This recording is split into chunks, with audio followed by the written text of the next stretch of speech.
নিয়ে বেরিয়ে পড়লাম। হসপিটাল কালীপুরটা হয় না রে? হ্যাঁ বড় বাজারের পূজাটা তো এখানেই হয়। বাজেট তো ভালোই। তো এটা হচ্ছে হসপিটাল। আর এটা কি না ভালো কিন্তু না, বাড়ির পাশাপাশি খুব সুন্দর সুন্দর জিনিস। এটা কি গো? গভর্নমেন্ট কলেজ, পলিটেকনিক কলেজ না এটা? না না তা জানি না। এটা কি কলেজ গো? না কি পড়ানো হয়? গভর্নমেন্ট না সরকারি কলেজ, কিন্তু কি বিষয়ে? আর্টস নিয়ে। আর আমি এটা জানি পলিটেকনিক কলেজ।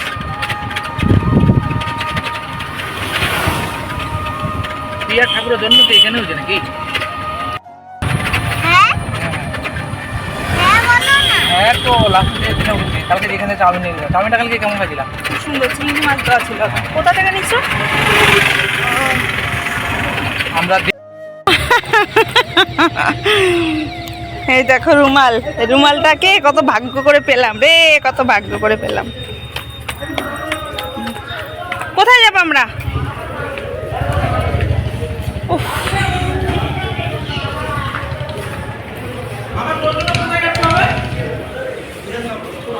কেন তুই আমাদের সাথে যাবি না?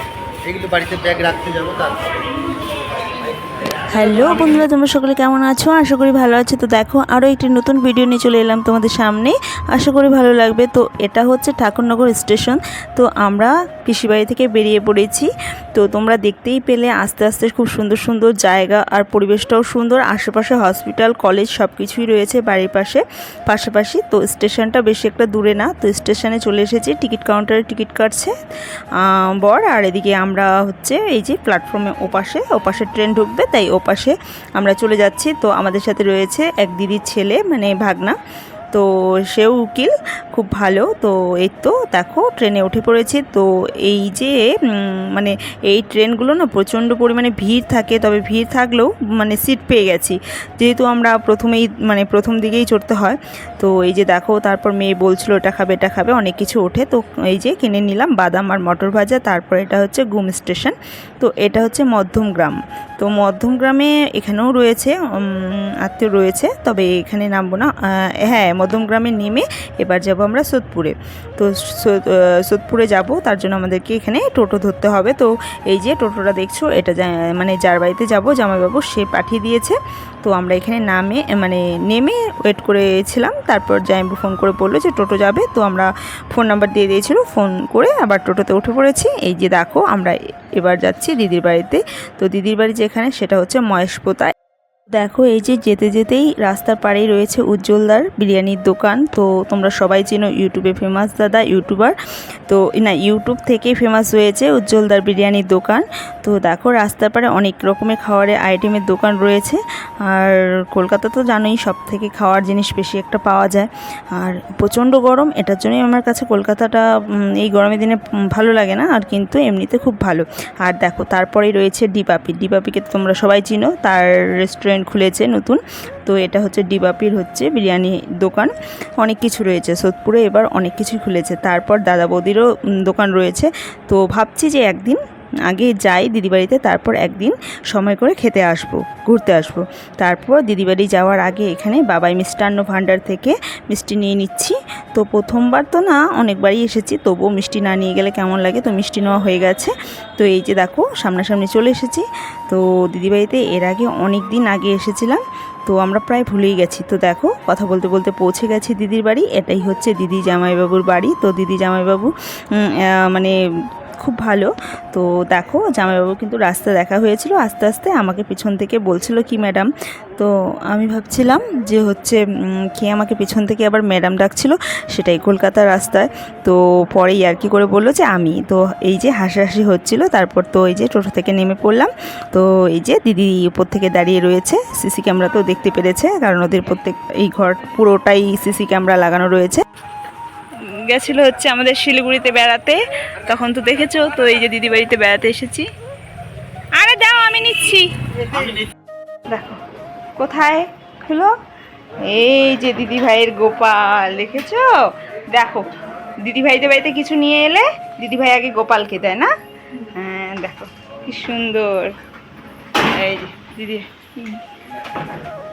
উরি বাবা দেখো বাবা কি সুন্দর ছোট্ট ছাদ, এই যে দোলনা, অন্ধকার কিচ্ছু দেখা যায় না, বুঝেছো? দিদিভাই ওরা দোলনা বানিয়েছে, এই যে দেখো কি সুন্দর ছোট্ট ঠাকুর ঘর বানিয়েছে, দেখো গোপালকে দিদি।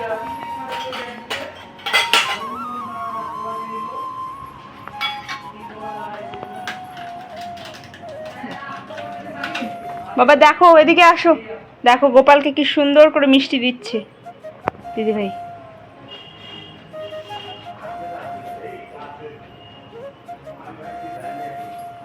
দেখো প্রণাম করো, চাও চাও প্রণাম করো।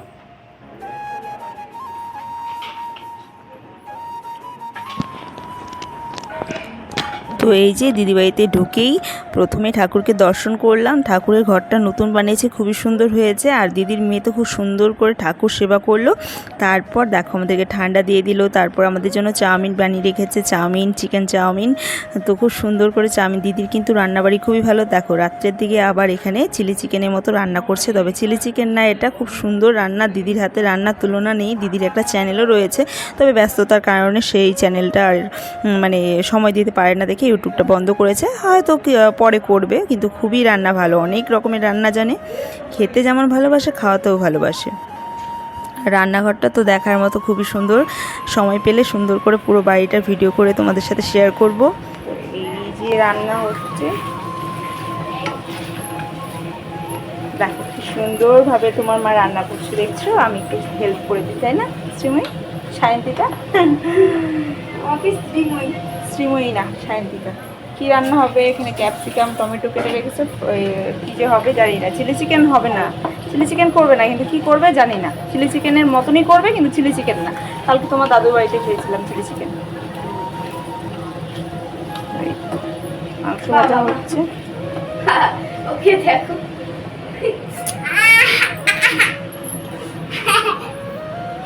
এদিকে ভাত বসিয়েছে, এদিকে মাংস সবজি, মাংস তরকারি করবে, চিলি চিকেন করবে না, তবে কি করবে জানি না। দিদি রান্নাঘরটা খুব সুন্দর করেছে, সব কিছু খুব সুন্দর, পরিপাটি, গুছানো গাছানো, খুব সুন্দর। জল খাবো। তারপর তো দেখো রাত্রি 1:30 বাজে, 1:30 2 বাজে, এখনও আমরা কেউ মানে ঘুমোইনি। তো সবাই মিলে বসে গল্প করছি। যা হারে গরম, প্রচণ্ড গরম, সে কারণে একই ঘরে সবাই মিলে নিচে উপরে বিছানা করে শোয়া হয়েছে। কারণ এতটা গরম, এই গরমে কেউ মানে ফ্যানের হাওয়া এমনিতেই গরম, সে কারণে অন্যান্য ঘরে শোয়া যাবে না। তাই একই ঘরে সবাই মিলে শুয়ে দেখো খুব আনন্দ, মানে গল্প, সবাই মিলে গল্প করছিলাম। রাত যে কখন এতটা বেজে গেছে কেউই বুঝতে পারছিলাম না। আর দেখো তিনজনে একই লেভেলে বসে রয়েছে, সেটাই বলছিলাম। তো সে কারণে ইয়ার্কি হচ্ছিলো, হাসি ঠাট্টা হচ্ছিলো, গল্প হচ্ছিলো। খুব সুন্দর একটা রাত কেটেছিল, তবে অনেক রাত্রে ঘুমিয়েছিলাম। তারপর দিন সকালে উঠতে অনেকটা লেট হয়েছিল। আর এদিকে এসি ছাড়া একদমই কলকাতায় থাকা যাবে না। সেটা যারা কলকাতায় থাকো সেটা ভালো মতোই বুঝো। আমরা তো নতুন এসেছি, তাই আমাদের কষ্ট হচ্ছে আরও বেশি। তো বন্ধুরা, এটাই ছিল আজকে ভিডিও। Bye bye.